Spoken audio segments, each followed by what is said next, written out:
입니다. 사도행전 14장 1절부터 10절의 말씀입니다. 제 성경책은 신약성경 212면에 있습니다. 사도행전 14장 1절에서 10절의 말씀입니다. 다 찾으셔서 한 절씩 교독하겠습니다. 이에 이고니온에서 두 사도가 함께 유대인의 회당에 들어가 말하니 유대와 헬라의 허다한 무리가 믿더라.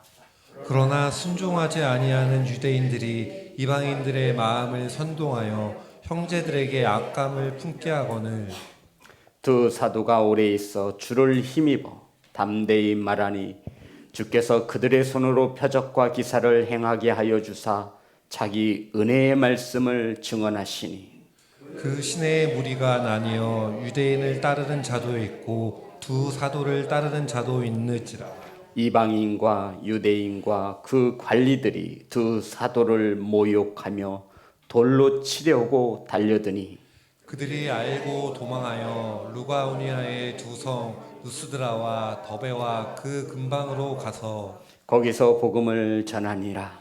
루스드라에 발을 쓰지 못하는 한 사람이 앉아 있는데 나면서 걷지 못하게 되어 걸어본 적이 없는 자라. 바울이 말하는 것을 듣거늘 바울이 주목하여 구원받을 만한 믿음이 그에게 있는 것을 보고 큰 소리로 이르되 내 발로 바로 일어서라 하니 그 사람이 일어나 걷는지라. 아멘. 기도합니다. 하나님, 말씀을 선포합니다. 하나님의 말씀만이 온전히 선포되어질 수 있도록 성령께서 일하여 주옵소서. 말씀을 받습니다. 이 시간 구원받을 만한 믿음을 가진 성도가 되어 구원에 이르는 믿음의 말씀을 받을 수 있도록 역사하여 주옵소서. 예수님의 이름으로 기도드렸습니다. 아멘. 인사 나누겠습니다. 사랑합니다. 축복합니다.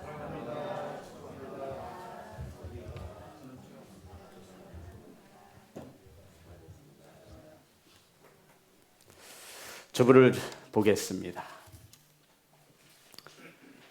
주부를 보시면 우리는 3월 한 달 동안 구원받을 만한 믿음이란 이란 주제를 가지고 우리가 구원을 무엇으로 받죠? 믿음으로 받습니다. 우리는 3월 한 달 동안 과연 내가 가진 믿음은 구원받을 만한 믿음인가? 라고 하는 이 말씀을 가지고 첫째 주 구원받을 만한 믿음인가? 구원받을 만한 믿음은 두려움을 이기는 믿음으로 둘째 주에 은혜를 나눌 것입니다. 과연 구원받을 만한 믿음이 무엇이냐면 하나님의 약속의 말씀을 의심하지 않는 것이고 넷째 주 그 믿음은 행함으로 증명되어지는 믿음입니다. 마지막으로 29 마지막 주에는 구원받을 만한 믿음은 온전케 하시는 예수님을 바라보는 것이 구원받을 만한 믿음이라 여겨져 묵상하여 우리는 3월 한 달 동안 구원받을 만한 믿음이란 말씀으로 은혜를 나누겠습니다. 오늘 이 시간 함께 나누실 말씀의 제목은 구원받을 만한 믿음, 따라하겠습니다. 구원받을 만한 믿음인가? 성도 여러분, 내 자신에게 한번 물어보세요. 나는 구원받을 만한 믿음인가? 물어보세요, 얼른. 지목사야, 내 믿음은 구원받을 만한 믿음이냐? 오늘 본문의 말씀은 바울과 바나바가 저와 여러분이 소위 알고 있는 제1차 선교 여행의 일정을 기록하고 있습니다. 바울은 가는 곳곳마다 복음을 전했고 많은 이들이 바울의 제자가 되기로 결단합니다. 그런데 이렇게 좋은 일만 있는 것이 아니죠. 바울이 복음을 전하는 곳곳마다 어려움이 있었고 박해와 환난을 받았고 도망쳐야 했으며 돌로 맞아 죽을 뻔한 것을 이루셀 수 없습니다. 성도 여러분, 바울이 처음으로 선교한 곳이 비시디아 안디옥입니다. 좀 알아야 돼요. 바울이 처음 선교한 곳 비시디아 안디옥에서 바울이 쫓겨납니다. 그리고 이고니온으로 향하게 되지요. 이고니온에 들어가서 회당에서 복음을 전할 때 역시 많은 이들이 바울을 따랐습니다. 그러자 바울이 전하는 복음이 못마땅한 유대인들이 바울을 돌로 치려고 죽이려고 한다라고 하는 정보가 바울에게 들려져서 도망쳤습니다. 이고온에서 도망쳐서 루스드라라는 곳으로 도망을 쳤습니다. 오늘 본문의 내용이 되는 것이 바로 루스드라입니다. 그러니까 비시디의 안독이 처음으로 사도 바울이 선교한 곳이고 두 번째가 이고니온, 세 번째가 루스드라입니다. 자, 6절과 8절입니다.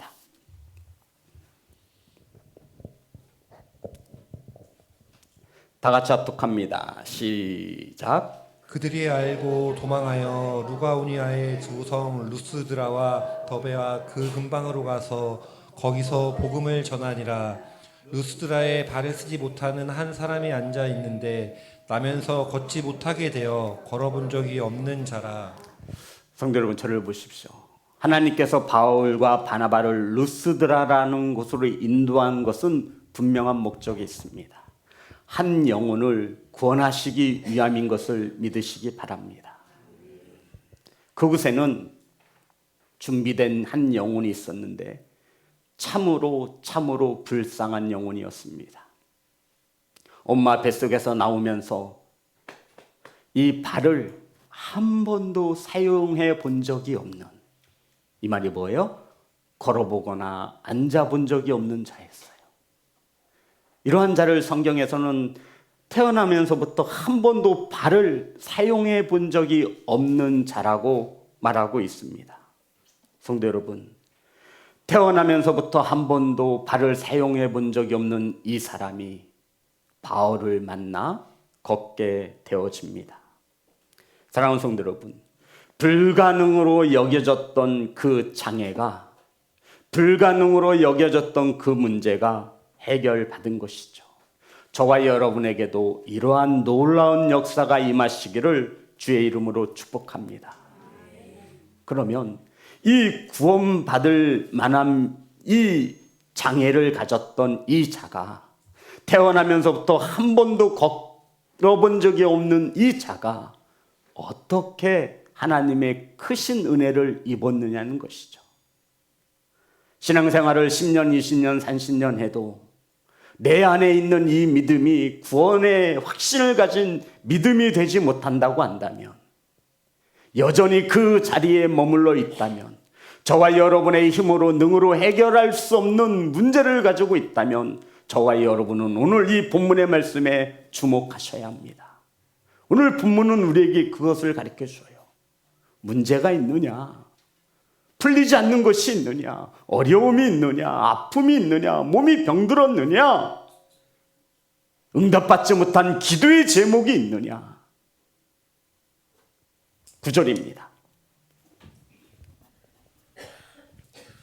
다 같이 합독합니다. 시작. 바울이 말하는 것을 듣거늘 바울이 주목하여 구원받을 만한 믿음이 그에게 있는 것을 보고, 태어나서 한 번도 걸어본 적이 없는 이 불쌍한 영혼이 사도 바울이 설교할 때 말씀을 전하는 것을 들었다라고 성경은 기록하고 있습니다. 이 사람이 유대인인지 헬라인인지 이방인인지 성경은 침묵하고 있기에 저와 여러분이 굳이 알려고 하지 않아도 됩니다. 중요한 것은 바울의 설교를 들었다라는 거예요. 성도 여러분, 바울이 어떻게 설교했을 것 같아요? 저와 여러분은 몰라요. 그런데 성경에 사도 바울이 첫 번째로 한 설교가 기록되어져 있어요. 이 담임 목사의 설교는 흔히 말하는 강해 설교자인데 저는 말씀 한 구절 한 구절을 풀어서 복음 구속사적 입장을 가지고 성경을 푸는 강해 설교자인데 과연 사도 바울의 설교는 어떠했을지 궁금하지 않으십니까? 사도 바울의 설교가 13장 23절부터 39절까지 기록이 되어져 있습니다. 사도 바울이 처음 선교받은 곳이 어디라고요? 선교한 곳이 비시디아 안디옥. 이 회당에서 처음으로 설교하는데 이렇게 설교한 거예요. 설교자들의 스타일은 대부분 변하지 않아요. 처음 그 설교의 내용이 죽을 때까지 가는 거예요. 사도 바울의 첫 번째 설교를 우리 잠깐 볼 필요가 있습니다. 13장 23절부터 제가 29절까지 39절까지 짧게 설명하면서 나가겠습니다. 하나님이 약속하신 대로 이 사람의 후손에서 이스라엘을 위하여 구주를 세우셨으니 곧 예수라. 성도 여러분, 하나님이 약속하신 게 뭐예요? 다윗의 후손을 통하여 이 땅에 예수 그리스도를 세우셨다라는 것입니다. 24절 그가 오시기에 앞서 세례 요한이 먼저 회개의 세례를 이스라엘 모든 백성에게 전파하였습니다. 이해되시는 거죠? 회개하라 천국이 가까웠느니라. 세례 요한이 예수님보다 앞서 예수님의 길을 준비했습니다. 지금 바울이 설교하는 거예요. 25절에 보면 요한이 그 달려갈 길을 마칠 때 말하되 너희가 나를 누구로 생각하느냐? 나는 그리스도가 아니라 내 뒤에 오시는 이가 있으니 나는 그의 신발끈을 풀기도 감당하지 못하리라 하였으니 26절 형제들아 아브라함의 후손과 너희 중 하나님의 경외하는 사람들아 이 구원의 말씀을 우리에게 보내셨거늘. 성도 여러분, 여기서 중요한 것은 아브라함의 후손과 너희 중이라는 것은 이방인들을 말하는 거예요. 하나님을 경외하는 사람들아. 지금까지 이 복음은 이스라엘 백성들에게만 국한되어 있었어요.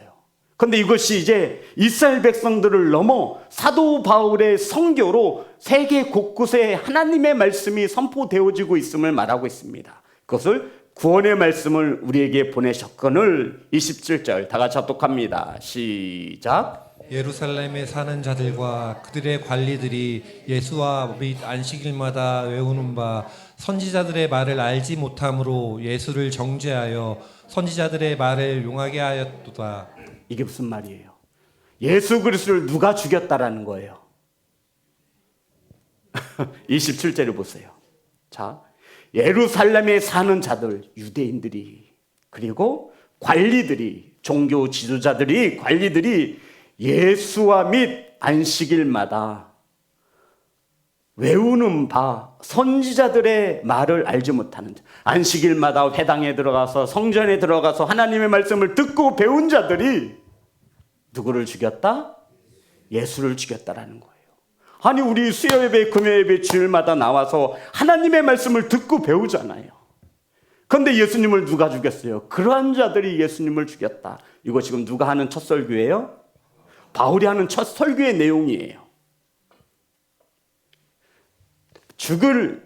28절 죽일 죄를 하나도 찾지 못하였으나 빌라도에게 죽여달라 하였으니 성경에 그를 가리켜 기록한 말씀을 다 응하게 한 것이라. 후에 나무에서 내려다가 무덤에 두었으나 하나님이 죽은 자 가운데서 그를 살리신지라. 아멘. 예루살렘의 종교 지도자들이 주일마다 안식일마다 성전에 나아가서 말씀을 듣고 외웠던 자들이 예수님을 죽였다. 근데 누가 살리셨다? 하나님이 다시 3일 만에 살리셨다. 이거 지금 누가 한 첫 설교라고요? 바울이. 자, 잘 따라오셔야 합니다. 31절 갈릴리로부터 예루살렘에 함께 올라간 사람들에게 여러 날 보이셨으니 그들이 이제 백성 앞에서 그의 증인이라. 부활하신 것을 주님이 많은 사람들에게 보이셨고 그 증인들이 지금 있다라는 것이죠. 32절입니다. 우리도 조상들에게 주신 약속을 너희에게 전파하노니. 33절 다 같이 합독합니다. 시작. 곧 하나님이 예수를 일으키사 우리 자녀들에게 이 약속을 이루게 하셨다. 시편 둘째 편에 기록된 바와 같이 너는 내 아들이라 오늘 너를 낳았다 하셨고. 또 하나님께서 죽은 자 가운데서 그를 일으키사 다시 썩음을 당하지 않게 하실 것을 가르쳐 이르시되 내가 다윗의 거룩하고 미쁜 은사를 너희에게 주리라 하셨으며 35절 합독합니다. 시작. 또 다른 시편에 일렀으되 주의 거룩한 자로 썩음을 당하지 않게 하시리라 하셨느니라. 예수님의 부활하신 예수님을 믿는 자는 죽지 아니하고 다시 생명을 얻을 수 있다라고 말씀하고 있는 거예요. 다윗은 당시에 하나님의 뜻을 따라 섬기다가 잠들어 그 조상들과 함께 묻혀 썩임을 당하였으되 이는 썩음을 당하지 아니하였나니 그러므로 형제들아 너희가 알 것은 이 사람을 힘입어 죄 사함을 너희에게 전하는 이것이며 39절 다 같이 합독합니다. 시작. 또 모세의 율법으로 너희가 의롭다 하심을 얻지 못하던 모든 일에도 이 사람을 힘입어 믿는 자마다 의롭다 하심을 얻는 이것이라. 무슨 말이죠, 성도 여러분? 사도 바울의 첫 설교예요. 율법으로 구원받지 못한다라는 뜻이에요. 그러면 어떻게 구원받아요? 자, 39절을 잘 보셔야 돼요. 또 모세의 율법으로는 너희가 의롭다 하심을 얻지 못하던 모든 일에, 성도 여러분, 지금 유대인들과 이방인들 앞에서 지금 바울이 설교하는 거예요. 모세의 율법으로 너희들이 구원받는다라고 생각하는데 구원받지 못한다. 이 뜻이에요. 성도 여러분, 이것은 유대인들에게 율법 필요 없어. 이 뜻이에요. 갖다가 개나 줘버려. 이 뜻이에요. 그리고는 이 사람을 힘입어. 이 사람이 누구예요? 그렇죠. 예수 그리스도를 힘입어 믿는 자마다 의롭다 하심을 얻는 이것이라. 요약하면 이래요. 너희들이 모세의 율법을 지켜 구원함을 받는다 하지만 절대로 그럴 일은 없다. 너희들이 십자가에 매달아 죽인 예수 그리스도가 믿음으로 우리가 의롭다 하심을 구원받을 수 있다 라고 설교를 한 거예요. 그러면 최준천 집사님, 우리 집사님이 만약에 유대인이에요. 율법을 지켜야 구원을 받는다 생각했어요. 근데 바울이 와가지고 율법은 개나 갖다 줘버리고 우리가 구원받는 길은 오직 너희들이 십자가에 매달아 죽인 예수 그리스도를 믿는 것이다 라고 말할 때 기분이 어떻겠어요? 화가 나죠. 아니 저 바울이 뭔데 내가 우리 조상 대대도 미루었던 율법을 개나 줄어버리래. 그래서 이 유대인들이 바울을 살려줄 수가 없는 거예요. 박해하고 환난을 핍박을 했고 돌을 던졌고 어떻게 해서든 이 바울을 죽이려고 혈안이 되었던 것입니다. 이렇게 설교한 것을 누가 들었어요? 루스드라에서 태어나면서부터 한 번도 걸어본 적이 없던 자가 들었습니다. 그런데 여기서 우리가 중요한 것은 들었다라는 단어예요. 자, 우리 9절 말씀 다시 한번 보겠습니다. 바울이 말하는 것을 듣거늘 따라합니다. 듣거늘. 이게 헬라어 성경 원어를 보면 아쿠라고 하는 단어인데 이 단어는 이런 뜻을 가지고 자 저를 보셔야 돼요. 눈이 빛나야 되는데 흐리멍텅해서 어제 늦게 잤더니 바울이 설교할 때 이 태어나면서 또 한 번도 발로 걸어붙던 저거 막 눈이 얘들아 핸드폰 하면서 듣는 거 아니야. 이렇게 듣는 거 아니야. 이렇게 듣는 거 아니야. 들어갔다 나갔다면서 듣는 거 아니야. 막 눈이 반짝반짝 빛나는 거야. 막 이렇게 해서 막 이야 이런 말씀이 있다니. 그런데 이 듣다라고 하는 이 단어는 미완료 시제의 단어를 썼어요. 이게 뭐예요? 처음부터 끝까지 완성되지 않은 상태로 막 간절함에 눈에서 뚝뚝뚝 떨어지는 거예요. 듣거늘이란 단어예요. 이게 왜 중요해요? 성도 여러분, 한 번도 태어나서 걸어본 적이 없는 자가 어떻게 먹고 살아야 했을까요? 어떻게 살아야 했어요? 사회복지 제도가 있어서 지금처럼 그 불쌍한 영혼을 도와줬겠어요? 아니에요. 뭐 하면서 살았겠어요? 동냥질 하는 거예요. 지나가는 사람들이 동전 한 입을 던져주면 감사합니다, 감사합니다, 감사합니다. 돈 많은 사람이 지나갈 때마다, 옷을 잘 입고 지나갈 때마다 저 좀 도와달라고 막 그 사람을 주목해서 보아야 돼요. 그런데 지금 이 사람이 누구의 설교에 이토록 집중하고 있는 거예요? 바울의 설교에. 그전에는 사람들이 동전 한 입 던져주면 혹시 2개 던져줄까요? 감사합니다, 감사합니다. 그 사람을 막 반짝반짝 쳐다봤는데 지금은 그 모든 것이 들어오지 않는 거예요. 이게 듣거늘이라는 단어예요. 안 보여. 다른 거 안 보여. 다른 거 안 들려. 오직 그 사람에게만 집중해서, 초집중해서 듣는 거예요. 이것이 아쿠라고 하는 성경의 원뜻입니다. 나면서부터 한 번도 걸어본 적이 없는 이 사람이 바울의 설교를 집중하여 듣는데 그 자리를 떠나지 않습니다. 사람들이 동양그술에 돈을 던져줘도 쳐다보지도 않습니다. 오직 바울이 전하는 설교에 집중하는 거예요. 우리 성도님들도 하나님의 말씀을 들을 때 이렇게 들으시기를 주의 이름으로 축복합니다. 사랑하는 성도 여러분, 지금 이 사람은 바울의 설교를 집중해서 들을 수 있는 형편이 아니었어요. 어떻게 해서든 사람들로 인하여 동량을 얻어 먹고 살아야 하는데, 한 푼이라도 더 벌어서 먹고 살아야 하는데, 지금 이 사람은 바울의 설교에 집중합니다. 누가 동전을 던져도 그곳에 마음을 두지 않습니다. 바울을 뚫어지게 바라보며 듣고 있는 것이죠. 자신이 먹고 사는 일보다 지금은 하나님의 말씀을 듣는 일에 더 열심을 내었다라는 것입니다. 사랑하는 성도 여러분, 자녀 여러분, 하나님의 말씀이 선포되어주는 이 설교의 시간에 집중하시고 또 집중하시기를 주의 이름으로 축복합니다. 시작되는 시간부터 끝나는 시간까지 저와 여러분도 미완료 시제로 끝날 수 있기를 소망합니다. 주부의 오타를 찾을 때가 아닙니다. 돈 걱정하고 끝나면 누구를 만나고 약속을 생각할 때가 아닙니다. 하나님의 말씀을 들어왔다 나갔다 하면서 들을 것도 아니고,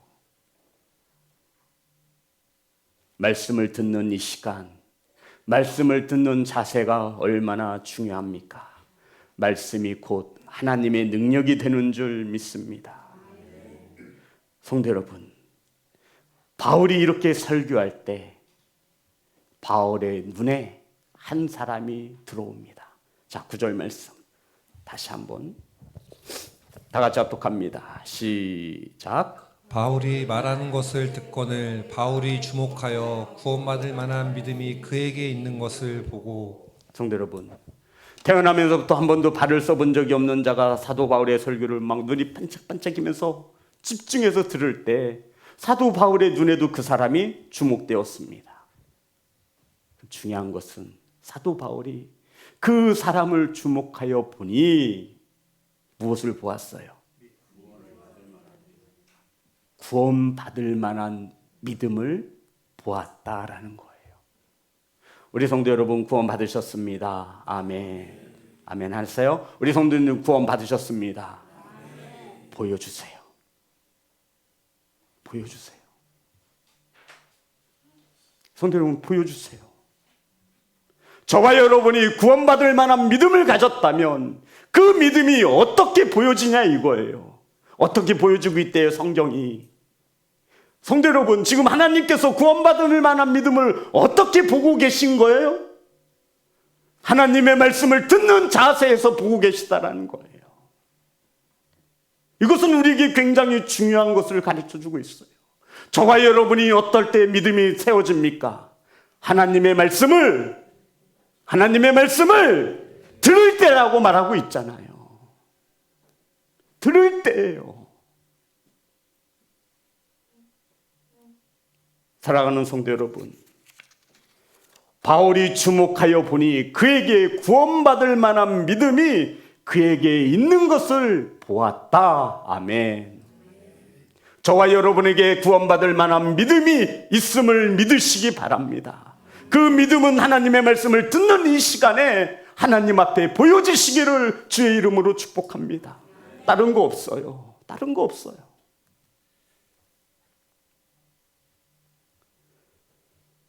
바울이 설교를 하면서 보니 그 사람의 믿음이 보였는데, 성경은 그 사람의 믿음을 구원받을 만한 믿음이라 기록하고 있습니다. 아멘. 사랑하는 성도 여러분, 그러면 구원받을 만한 믿음은 도대체 어떤 믿음입니까? 구원받을 만한 믿음이 있다는 소리는 구원받지 못할 믿음도 있다는 소리가 아니겠습니까? 저는 우리 주부의 특징이 뭐냐면 공동체의 고백이 있다는 거예요. 예배의 맨 마지막 부분에 우리는 공동체의 고백을 넣습니다. 첫 번째 고백이 뭐예요? 예수님을 믿어 구원받았습니다. 그냥 하는 게 아니에요, 성도 여러분. 그 고백이 저와 여러분의 마지막 고백이 될 수 있기에 하는 거예요. 아니, 교회 나가서 어디 가다가 차 교통사고 나서 죽을 수도 있잖아요. 그러면 우리는 이 고백 가지고 하나님 앞에 서는 거예요. 아멘. 그래서 공동체 고백을 하는 거예요.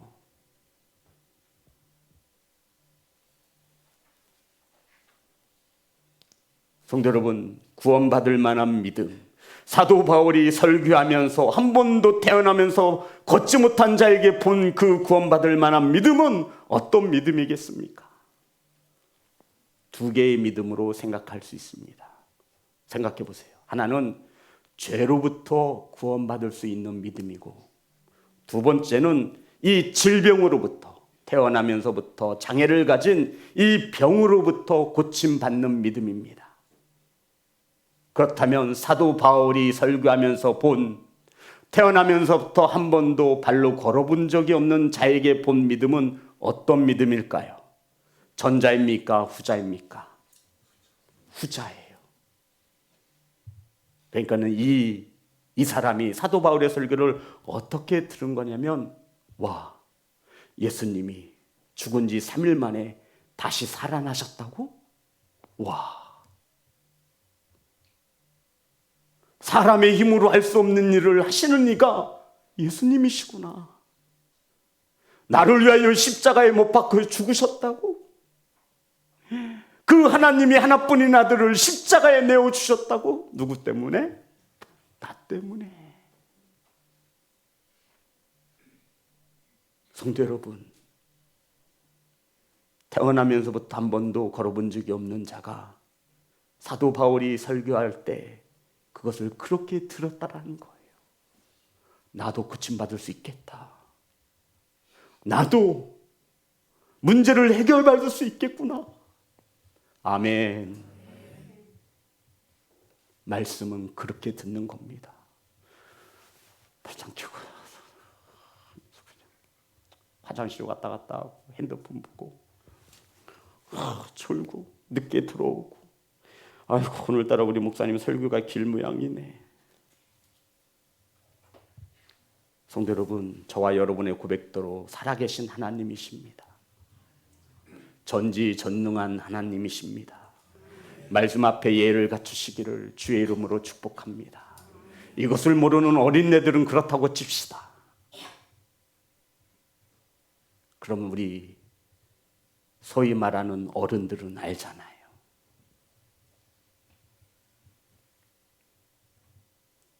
이 사람은 바울의 설교를 통해서 나도 주님 만나면 고침받을 수 있다라고 하는 믿음으로 설교를 들었다라는 것입니다. 이것이 성경에서 말하는 구원받을 만한 믿음이었습니다. 예수님께서 나도 만져주시면 구원받을 수 있다. 아멘.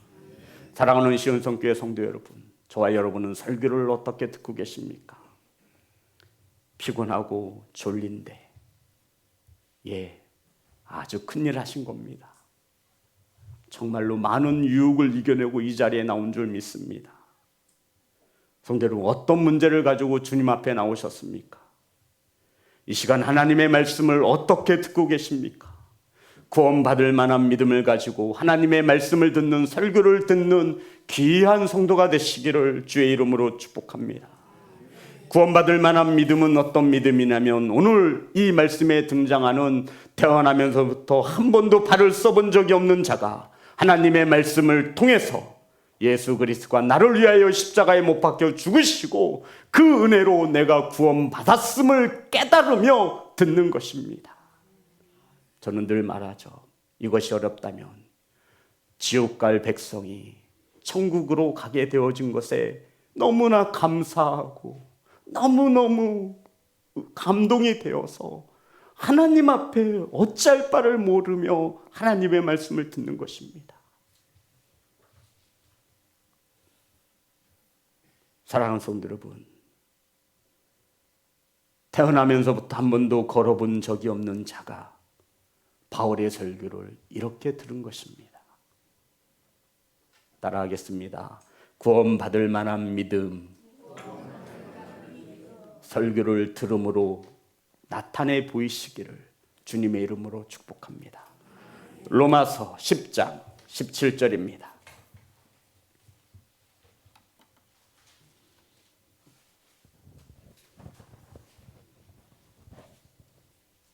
다 같이 합독합니다. 시작. 그러므로 믿음은 들음에서 나며 들음은 그리스도의 말씀으로 말미암았느니라.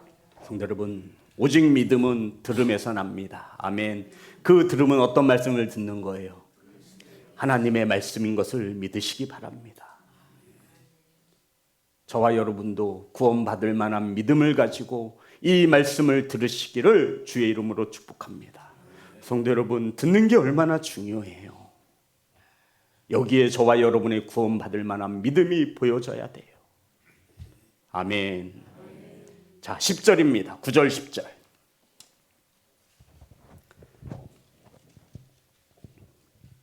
9절 10절입니다.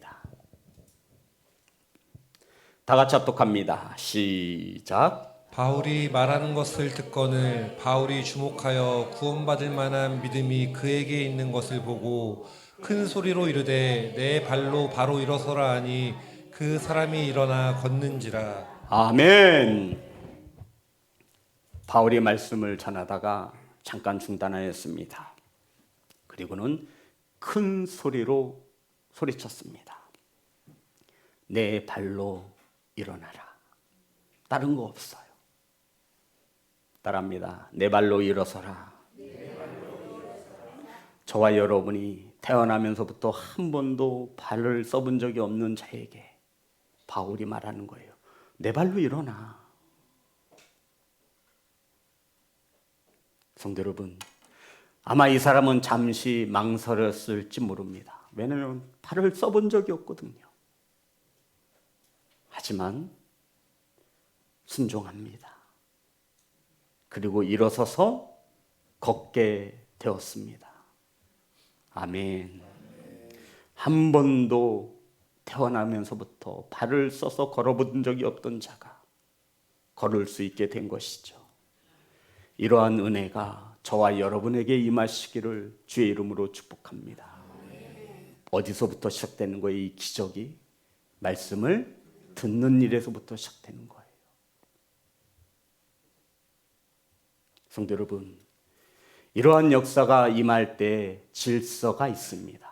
첫 번째는 따라합니다. 믿음입니다. 순종입니다. 두 번째가 순종이고요. 세 번째가 기적을 맛볼 것입니다. 그런데 어떤 이들은 이 질서를 알지 못하고요.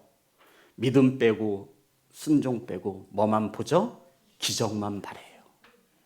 아니에요. 하나님, 그러신 하나님 절대 아니에요.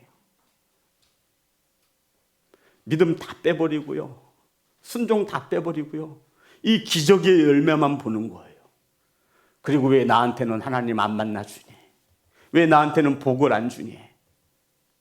나도 저 사람처럼, 저 성도처럼 하나님을 만나고 싶고 하나님의 기적을 체험하고 싶은데 왜 나한테만 응답을 해주지 않느냐는 거예요. 기적만 보는 거예요. 믿음도 빼고 순종도 빼고, 내가 형편이 좋을 때는 잘 믿었다가 내가 형편이 나빠지면 가장 먼저 빼는 게 믿음과 순종이에요. 그리고는 이 문제가 해결되어지기를 바라는 거예요. 그 도둑는 심보 아닌가요? 살아계신 하나님이라면서요. 인격적인 하나님이시라고 우리는 늘 말씀을 통해 배우고 듣습니다. 근데 우리의 믿음은 어떠냐면 좋을 땐 괜찮아요. 그런데 어려운 문제가 나오면 첫 번째로 내 믿음이 흔들려요. 이걸 하나님께 드려야 돼 말아야 돼. 그리고 순종하지 않아요. 내일이 다 해결받은 후에. 그리고는 우리는 마지막으로 이 기적만을 바라지요. 하나님 일으켜 세워주시옵소서. 구원받을 만한 믿음은 갖지 못한 채, 하나님의 말씀은 귓등으로도 듣지 않은 채, 하나님 말씀 앞에 예를 갖추지도 않으면서 우리는 기적의 하나님의 그 앞에서만 손바닥을 비비며 복을 달라고 하나님께 소장하고 있는 거예요. 성도 여러분, 그 복을 받아봤자 그것은 우리에게 절대로 복이 되지 않습니다. 관리할 수도 없으며 그 복을 만한 그릇이 준비가 되지 않은 사람이에요. 우리 어린아이에게 100만 원짜리 수표 주시는 사람 봤어요? 절대 안 줘요. 아까워서가 아니라 그것을 쓸 수가 없는 거예요. 그 가치를 아는 자에게 주시는 거죠. 사람인 저와 여러분도 그러시는데 하나님께서 어떻게 하시겠습니까?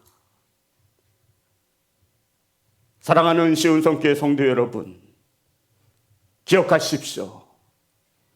하나님의 이 사람처럼 구원받을 만한 믿음을 가진 자가 하나님의 놀라운 기적을 맛보기 위해서 첫 번째는 믿음이며 두 번째는 순종이며 마지막으로 우리에게 기적의 열매가 임하시는 것입니다.